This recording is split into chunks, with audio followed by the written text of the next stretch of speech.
મેઘરજના કુણોલ ગામે ખેતરમાં આગ લાગતા ઘઉંનો પાક બળીને ખાખ થઈ ગયો છે। છેલ્લા 3 દિવસમાં 2 વાર ઘઉંના ખેતરમાં વીજ તણખલા ઝરતા આગ લાગી હોવાની ઘટના બની છે। ત્યારે 7 વીઘાના ઘઉંના ખેતરોમાં આગ લાગતા ખેડૂતને વ્યાપક નુકસાન પહોંચ્યું છે। વીજ તંત્રીના ઘોર બેદરકારીના કારણે વારંવાર આગ લાગવાના આક્ષેપો અહીંના સ્થાનિકો કરી રહ્યા છે। हाँ, मारू नाम परमार अशोक भाई कोयाभाई हूँ कुणोलनो वतनी छूँ। मारे 13 तारीखे घઉં ભર્યા હતા તેની અરજી આપી હતી બોર્ડમાં। તે ફરીવાર આ 16 તારીખે પાછા ફરીવાર બીજી આગ લાગવાથી આ પાછું બીજું બળી ગયું છે। 7 વીઘામાં ઘઉં બળી ગયા ફરીથી। તો એની કોણ આ જવાબદારી લેશે?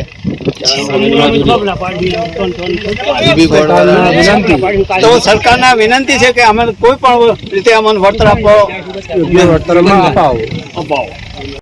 મારું નામ સુતરિયા હર્ષદ કુમાર, હું કુણોલ ગામનો વતની છું। આગળ 13 તારીખે ઘઉં ભરી ગયા, સાહેબ આવ્યા હતા જોવા માટે, જોઈને ગયા છે અને હવા ફરીથી આગ લાગી છે।